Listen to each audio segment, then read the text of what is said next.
Bien, mesdames et messieurs, je tiens d'abord à vous remercier pour votre invitation à laquelle j'ai souhaité venir personnellement. Et ce congrès qui permet d'ouvrir le débat fondamental de la politique du logement que les candidats à la présidentielle vont proposer aux Français pour le prochain quinquennat. Vous représentez une diversité remarquable de métiers qui démontrent l'importance économique et sociale de l'immobilier, son rôle déterminant dans l'amélioration du pouvoir d'achat et du bien-être des ménages, mais aussi l'apport fondamental que vous apportez à la formation des jeunes. Depuis plus de 70 ans, les professions de votre fédération sont au service des Français dans la recherche de leur logement, l'accession à la propriété, la construction d'un bien qui représente, vous le savez souvent, le but d'une vie. Vous participez directement à la politique au sens propre du terme. La vie de la cité, par essence, implique l'habitat, les liens sociaux qu'ils imposent, la façon dont nous vivons ensemble et ce que notre mode de vie traduit notre culture. Ce n'est pas un hasard si la France, comme pays et civilisation, a directement associé dès ses origines la famille et le logement à travers le beau mot de foyer, ce foyer cœur de l'habitat qui unit chacun de ses membres.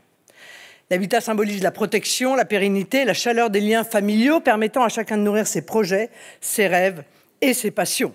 L'architecture, les matériaux, la disposition des habitations marquent l'identité des territoires et l'enracinement de notre peuple, tant et si bien qu'on peut savoir exactement dans quel terroir vit une famille française en voyant leur maison ou leur appartement. Les villes, les villages et les hameaux de France ne ressemblent en rien à ces villes-mondes, sans identité, dénuées de tout charme et de toute beauté. Pour cette raison, la politique du logement est l'un des fondements de toute politique d'aménagement du territoire, de toute politique familiale, de toute politique écologique, bref, un pan immense de la politique de civilisation qu'une présidente de la République entend développer pour son pays. Ainsi, la politique du logement que je propose n'embrasse pas le seul secteur de la construction ou de l'immobilier. Elle anime et reflète le projet de société que je porte pour la France et les Français. Les décisions que nous prendrons dans les mois qui viennent auront des conséquences sur le temps long. C'est pourquoi il faut les penser avec vision, responsabilité et consensus avec les professionnels de terrain. Depuis quelques années, la politique du logement a été réduite à ses contraintes écologiques punitives ou des batailles idéologiques sans grand intérêt pour l'intérêt général. Sur ce sujet, comme tant d'autres, les conséquences de décisions technocratiques prises sans l'avis des professionnels ni des citoyens sont catastrophiques, tant pour le pouvoir d'achat des familles que pour l'investissement de long terme pour le pays. Je souhaite au contraire que notre politique du logement renoue avec des ambitions plus larges, plus généreuses, plus humanistes. Une politique porteuse d'espoir, l'aspiration légitime à vivre mieux demain, à garantir à ses enfants une vie meilleure. Je veux renouer avec ce droit au bonheur simple qui est la promesse de baptême de nos démocraties. Le logement, je l'ai dit, est une partie fondamentale du rêve français, de l'histoire intime, familiale et collective de nos concitoyens. Ce rêve français impose l'écoute de la part des responsables politiques. Dans ce domaine, plus qu'ailleurs encore, nous devons rendre possible ce que souhaitent nos concitoyens et non chercher à leur imposer des choix idéologiques qui leur sont étrangers. Les Français et les Français ne supportent plus ces leçons de morale, ces normes étouffantes ou ces contraintes qui les empêchent de vivre. Ils attendent que nous créions les conditions pour qu'ils disposent du logement qu'ils imaginent convenir à leur projet de vie. Depuis 2 quinquennats, la politique du logement a été altérée par des objectifs qui avaient peu à voir avec les aspirations des Français. Certains ont voulu faire du logement un enjeu d'une lutte des classes obsolètes, opposant systématiquement propriétaires et locataires, urbains et ruraux, ménages aisés contre ménages plus modestes. Pourquoi diviser et opposer les Français sur un sujet qui devrait tous nous réunir? D'autres ont manipulé l'écologie comme une fausse croisade contre le mode de vie des Français, finissant par renchérir de manière dramatique le marché immobilier. Une fois encore, les responsables politiques qui font le choix de l'écologie punitive finissent toujours par aggraver la pauvreté et la précarité contre lesquelles ils prétendent lutter, sans, c'est un comble, lutter réellement contre les pollutions. Au fil des rapports provenant toujours des mêmes lobbies, on lit que la préservation de la planète imposerait de renoncer au logement individuel, bien souvent une petite maison avec jardin. On lit encore qu'il faudrait réduire le nombre de mètres carrés habités par nos familles, qu'il faudrait baisser la température du chauffage des habitats, bannir les garages, supprimer les cheminées et bien sûr ne plus jamais penser à rêver d'une piscine pour les plus chanceux d'entre nous. Dans quel monde vivent ces gens privilégiés qui refusent aux autres le mode de vie qu'ils souhaitent se réserver? Quel étrange projet politique que cette tendance à vouloir priver les familles de France de leurs rêves quand depuis les Lumières, la démocratie a toujours cherché à les rendre possibles. Pour ma part, je n'ai pas abandonné de rendre possibles les aspirations des Français. Le projet politique que je souhaite construire avec vous, les professionnels de l'immobilier, des acteurs de la construction jusqu'aux agents qui remettent les clés aux euro-occupants, des architectes jusqu'aux syndics, est essentiellement pragmatique. Mon unique et seul but, c'est que les Français vivent mieux dans 5 ans qu'aujourd'hui. Le projet que je porte associe évidemment les élus de terrain, les maires, en particulier les maires ruraux, ont un rôle crucial à jouer dans le rééquilibrage des territoires. Et c'est bien dommage d'ailleurs qu'on ait supprimé aux maires, en réalité, le droit essentiel qui était le droit d'urbanisme. Il convient aussi de faire confiance aux maires pour autoriser par exemple une densité minimale à respecter dans le PLU ou d'autoriser le relèvement des immeubles permettant de construire plus de logements sans sacrifier de nouvelles terres agricoles.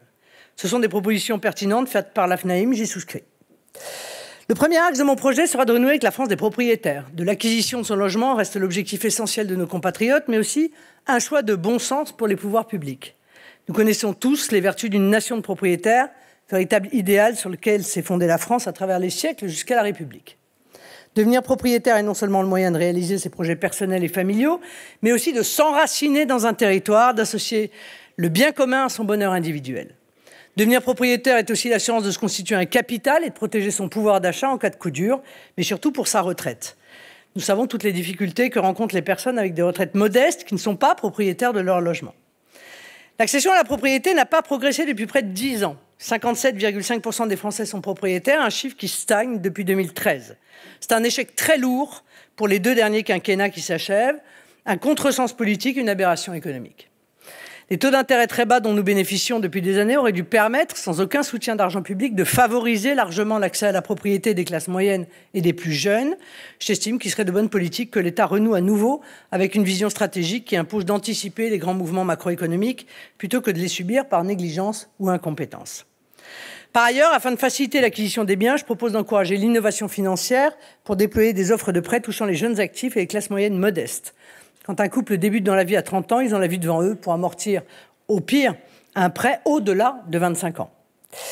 Je souhaite aussi, comme le recommande la FNAIM, rendre les prêts immobiliers portables. Il s'agit de permettre aux Français vendant un bien sur lequel ils auraient encore un prêt pour en acheter un autre, de conserver le prêt en cours et surtout les bas taux d'intérêt négociés ces dernières années. Il s'agirait aussi que le vendeur puisse transférer son prêt en cours à l'acheteur. J'invite aussi les acteurs de l'immobilier à trouver avec nous les solutions pour combattre efficacement les discriminations dans l'accès à l'emprunt et aux tarifs exorbitants des assurances dont sont victimes beaucoup de Français, en particulier nos compatriotes en situation de handicap ou souffrant de maladies de longue durée. Afin de rendre possible l'accès des familles à la propriété, je propose que l'État garantisse à chaque couple qui aura son premier enfant d'adosser à un prêt immobilier, un prêt d'appoint de 50 000 à 100 000 euros à taux zéro en fonction des revenus. Le capital restant dû de ce prêt à taux zéro sera transformé en subvention à partir du 3e enfant. Cette mesure vise non seulement à encourager nos jeunes à ne pas renoncer à avoir les enfants dont ils rêvent pour des contraintes matérielles, mais aussi à résorber l'énorme injustice d'accès au capital qui plombe nos valeurs méritocratiques. Ma mesure visant à exonérer les jeunes de moins de 30 ans de tout impôt sur le revenu vise également à faciliter la constitution d'un apport personnel afin d'acquérir un logement, mais aussi de s'équiper, de le meubler et de faire, nous y reviendrons, les travaux de rénovation nécessaires auxquels fait face le secteur de l'immobilier. Les mesures sur les donations que je viens de rendre publiques et qui permettront aux parents et aux grands-parents de donner sans impôt 100 000 euros à leurs enfants ou à leurs petits-enfants tous les 10 ans, permettra également de réinjecter des liquidités dans l'économie et évidemment de mettre le pied à l'étrier de ceux qui souhaitent devenir propriétaires. Par ailleurs, afin de préserver la capacité des jeunes à vivre et travailler dans le terroir où ils ont grandi ou dans lequel vit leur famille, il faut réfléchir au cas particulier des zones touristiques en forte tension. Il n'est plus tolérable que l'inflation des prix exclue les habitants de leur propre terre ancestrale et rende impossible l'installation de jeunes. Certaines communes touristiques enregistrent ou subissent l'inflation des prix jusqu'à l'intérieur des terres, interdisant la propriété et même la location à des centaines de professions pourtant indispensables à la vie de la commune. Il faut donc trouver des solutions raisonnables à ce phénomène. Faut-il réactiver le décret anti-spéculation supprimé sous François Hollande? Faut-il réfléchir à une modulation des droits de mutation en fonction du caractère principal ou secondaire de la résidence acquise? Faut-il exonérer les jeunes ménages des droits de mutation s'ils font de leur acquisition leur résidence principale pour un nombre prérequis d'années? Il faudra de toute façon ensemble que nous trouvions des solutions. J'ai aussi annoncé la suppression il y a quelques jours des droits de succession pour les enfants et petits-enfants pour toutes les classes populaires et moyennes à travers un abattement de 300 000 euros sur le patrimoine immobilier, car je souhaite que les biens familiaux ne soient plus sacrifiés lors des successions. Enfin, une France des propriétaires ne peut spolier les propriétaires. Ainsi, je supprimerai l'impôt sur la fortune immobilière, une taxation absurde de l'enracinement et de l'investissement dans une France de longue durée. Emmanuel Macron a fait, je le crois, un choix antipatriotique d'alléger les taxes de la finance spéculative au détriment de l'investissement durable dans la pierre. C'est un échec cinglant, Malgré le Brexit, les acteurs de la finance ou les multinationales n'ont pas déménagé en France, mais nos biens immobiliers de grande valeur, y compris les bâtiments historiques, sont vendus à des étrangers, des compagnies d'assurance ou des fonds spéculatifs. Emmanuel Macron avait promis d'être le président qui supprimerait la taxe d'habitation, mais il n'avait pas dit qu'il ferait exploser en conséquence la taxe foncière, tout en accusant les maires. Cette taxe a bondi de 28% en 10 ans, un rythme 3 fois supérieur au loyer. Présidente de la République, je souhaite que les Français propriétaires soient encouragés et valorisés, et non punis et spoliés. Le deuxième axe de ma politique du logement, c'est l'aménagement du territoire. Il s'inscrit dans le prolongement de ma vision d'une France des propriétaires. Je souhaite rééquilibrer le territoire en réhabilitant les milliers de logements vacants dans nos petites villes et notre ruralité.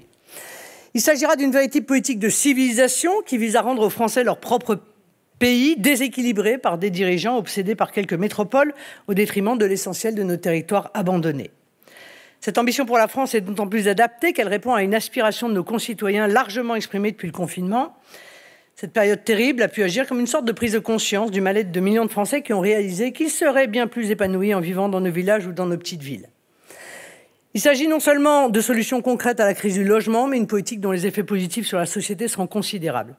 En seulement 30 ans, la vacance des logements a littéralement explosé dans tous les territoires qu'on appelle la diagonale du vide, passant d'un taux moyen de 5 à 10% dans les années 90 au niveau terrifiant de 10 à 24% dans un nombre toujours plus important de territoires. On connaît les causes de cette désertification, fermeture des usines, réduction des services publics, vieillissement des habitants, autant de phénomènes que les gouvernements successifs n'ont pas choisi de combattre, mais hélas d'aggraver. Ce phénomène d'abandon des territoires est irresponsable, c'est une perte de valeur économique considérable, un véritable gâchis qui n'a d'équivalent que les tensions inflationnistes que connaissent les villes dans lesquelles les gouvernements ont concentré les habitants, les investissements, les services publics et les emplois. Nos campagnes ne peuvent pas continuer à voir la valeur du patrimoine s'effondrer, au point que des propriétaires préfèrent les laisser tomber en ruine, plutôt que d'effectuer des travaux dont le prix serait supérieur ou égal au prix du bien en question. Mais l'abandon des campagnes et des petites villes a aussi créé un mal-être profond des habitants des métropoles, en particulier des étudiants et des jeunes actifs qui doivent parfois sacrifier la moitié de leurs revenus pour survivre dans un logement précaire. Afin de repeupler ces territoires, tout en proposant à nos concitoyens des dizaines de milliers de logements à des prix abordables avec des surfaces plus grandes et une qualité de vie incomparable, je proposerai un contrat gagnant-gagnant entre les collectivités locales d'accueil, l'État et les Français bénéficiaires. L'État stratège achètera les biens vacants dans la ruralité et les centres-bourgs en résidence aux propriétaires qui le souhaitent, puis les revendra à un prix modique à des Français qui s'engagent à s'installer durablement. La commune, quant à elle, s'engage à accueillir les nouveaux habitants qui, à leur tour, devront respecter les traditions de leur nouveau terroir. Ce dispositif est mis en œuvre dans certaines communes en Italie. Ça fonctionne très bien. Ça a permis la revitalisation et la modernisation de l'habitat de nombre de centres-villes, de villages et de villes moyennes. Cet accueil des néo-ruraux sera possible car j'engagerai l'État dans une grande politique de réindustrialisation et de rééquilibrage territorial, que nous avons appelée démétropolisation. Infrastructures, notamment autoroutières, retour des primes à l'aménagement du territoire. Tout cela sera mobilisé pour retrouver vie et activité économique. Je solliciterai également les régions afin que 1 euro investi dans la métropole, il y ait 1 euro investi dans les territoires ruraux. Cette égalité de traitement est indispensable au retour des services publics, mais aussi au développement de la fibre optique et à la fin des zones blanches téléphoniques. C'est le seul moyen, évidemment, de rendre possible le télétravail. Pour faire revenir des familles, il faudra les écoles, bien sûr, mettre fin aux déserts médicaux grâce aux solutions que j'ai exposées dans cette campagne. Je veillerai aussi à accélérer la déconcentration dans nos régions de services entiers de l'État qui n'ont plus de raison d'être à Paris. Il s'agit bien sûr, vous l'avez compris, d'engager un cercle vertueux. La démétropolisation et la réindustrialisation de la France permettra de donner un avenir à nos petites villes et villages, de redynamiser les cœurs de ville avec leurs commerces, leurs écoles, mais aussi des soignants, des services publics, pour un coût économique, financier et social bien moindre que la concentration infernale dans une poignée de métropoles.